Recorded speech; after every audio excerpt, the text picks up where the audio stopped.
इस पार्टी में पैसे को पानी की तरह बहाया गया और फिजूल खर्ची के सारे रिकॉर्ड ध्वस्त कर दिए गए।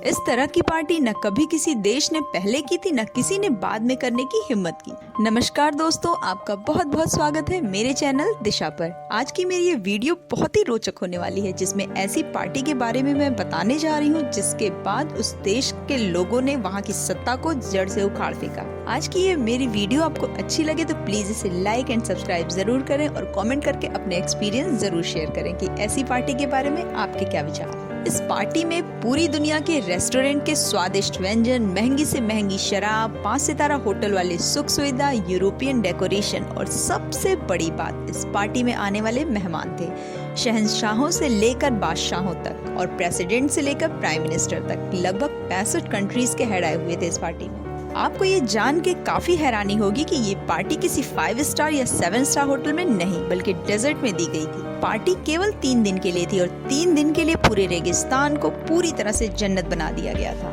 ये पार्टी न अमेरिका जैसे अमीर देश ने की थी, न ही अरब के शहजादे ने, न ही किसी बिजनेस टाइकून ने। ये पार्टी थी ईरान के किंग शाह मोहम्मद रज़ा पहलवी की। ये लगभग 1960 के दौर की बात है। उस समय ईरान में शाह मोहम्मद का शासन था, जिनको किंग ऑफ द किंग्स भी कहा जाता था। शाह दुनिया के अमीर इंसानों में से एक था और ईरान की गवर्नमेंट में सबसे ज्यादा शक्तिशाली और सबसे ताकतवर माना जाता था।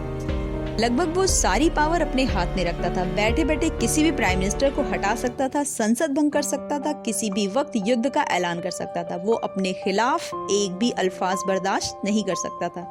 उसकी सीक्रेट पुलिस लोगों को घरों से उठाकर गायब कर देती थी और रातों रात उनको फांसी पर लटका दिया जाता था। इसी वजह से ईरान में डेथ पेनल्टी का रेशियो पूरी दुनिया से ज्यादा हुआ करता था। शाह मोहम्मद ने जो भी अपने जुबान से निकाल दिया वो ईरान का कानून बन जाया करती थी। शाह मोहम्मद अपनी ये पावर किसी के भी साथ शेयर नहीं करना चाहता था। वो अपनी सारी जिंदगी बड़ी ऐशो आराम से गुजारता था। उसका रहन सहन काफी आधुनिक था। अमीर पसंद इस राजा की प्रजा भुखमरी में जी रही थी। ईरान जैसा गरीब देश आखिर इतनी महंगी पार्टी करने की जरूरत कैसे कर सकता था? जिस देश का आधे से ज्यादा तबका बुनियादी सुख सुविधाओं के लिए तरसे, पीने के पानी के लिए तरसे, वो देश इस तरह की फिजूल खर्ची कैसे कर सकता था? आधी से ज्यादा आबादी को पेट भर खाना भी नहीं नसीब होता था। पीने के पानी, मेडिकल सुविधाएं और भी रोजमर्रा की जरूरतों को ईरान की आबादी झेल रही थी, पर मुंह खोलने की हिम्मत किसी में भी नहीं थी।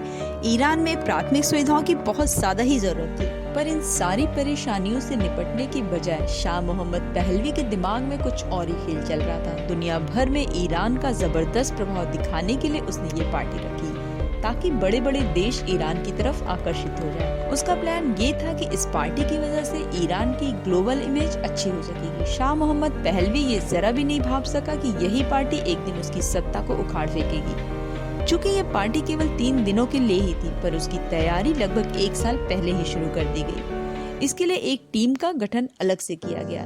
सबसे बड़ी समस्या ये थी कि दुनिया भर के एलिट्स को ठहराया कहाँ जाए, क्योंकि ईरान में इतना बड़ा ना होटल था ना ही कोई और सुविधा। शाह का ये फैसला लेना कि ये पार्टी एक रेगिस्तान में की जाएगी सबको चौंका गया, क्योंकि रेगिस्तान में धूल मिट्टी, कड़ाके की गर्मी, जहरीले सांपों और बिच्छुओं के अलावा कुछ भी नहीं था। इसके बाद शाह मोहम्मद ने जो करवाया वो कोई सोच भी नहीं सकता था। 500 एकड़ में फैले रेगिस्तान में सबसे पहले सांप बिच्छुओं को मारने के लिए केमिकल डलवाया गया। इन सांपों में बताते हैं कि ऐसी किस्में भी थी जिसको आज से पहले कभी देखा ही नहीं गया था। उसके बाद ये फैसला किया गया कि रेगिस्तान को एक बहुत ही खूबसूरत विलेज में तब्दील किया जाए और प्लास्टिक के टेंट लगाए जाएं, पर शाह मोहम्मद को ये आइडिया कुछ जमा नहीं। उसने कहा कि पहले इस रेगिस्तान को खूबसूरत दिखाने के लिए एक जंगल में तब्दील किया जाए जिसमें खूबसूरत पेड़ पौधे और फूलों के बगीचे हों। इसके लिए रेगिस्तान में 4000 एकड़ जितनी मिट्टी डलवाई गई। आज तक दुनिया के इतिहास में रेगिस्तान को जंगल में तब्दील कर देने का ये पहला केस था। लगभग 15,000 तरह तरह के पेड़ पौधे इम्पोर्ट किए गए। वो देश जो पहले से ही पानी की किल्लत झेल रहा था, वहाँ रेगिस्तान को जंगल बनाना किसी पागलपन से कम नहीं था।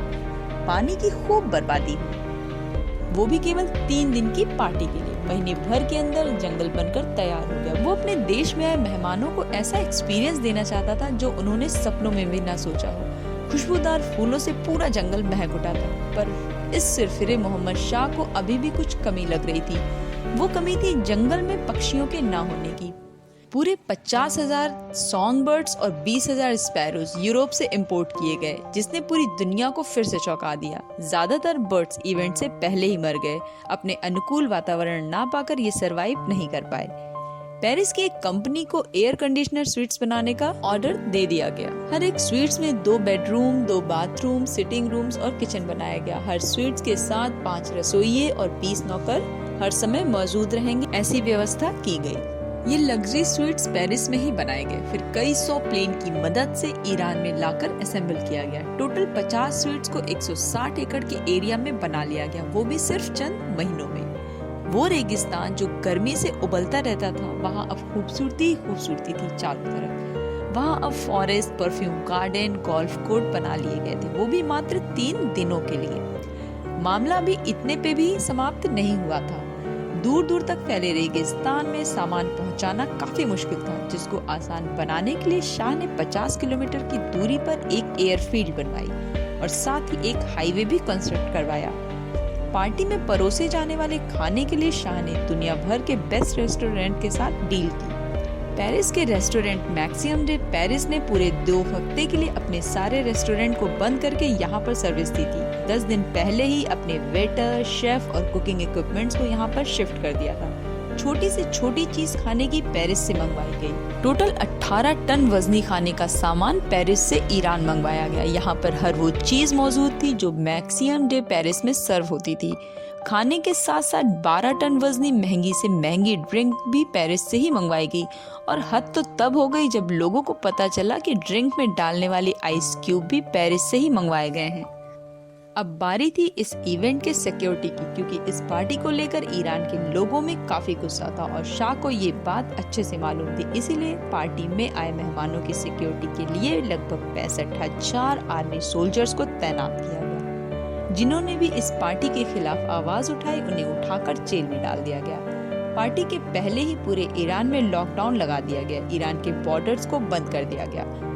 आखिरकार वो घड़ी आ ही गई जिस पर पूरी दुनिया की नजर थी। ये दिन था 14 अक्टूबर 1971। ये पार्टी का पहला दिन था। स्पेशल एयरफील्ड दुनिया भर के मेहमानों का स्वागत करने के लिए पूरी तरह से तैयार था। लगभग 250 बुलेट प्रूफ लेमोजिन के जरिए मेहमानों को रॉयल विलेज तक लाया गया। ये बुलेट प्रूफ लेमोजिन भी शाह ने सिर्फ इसी काम के लिए ऑर्डर की थी। जिस रेगिस्तान में सांप और बिच्छुओं का बसेरा हुआ करता था, वो जगह अब दुनिया भर से आए प्रेसिडेंट, प्राइम मिनिस्टर, प्रिंस और क्वीन से भर गया था। शाह ने इनके स्वागत में कोई भी कमी नहीं छोड़ी। स्वादिष्ट खाने से लेकर इनके मनोरंजन का भी पूरा इंतजाम किया गया। एक एस्टिमेट के अनुसार इस पार्टी में लगभग $1 बिलियन से ज्यादा खर्च हुआ, लगभग 75 अरब रुपए।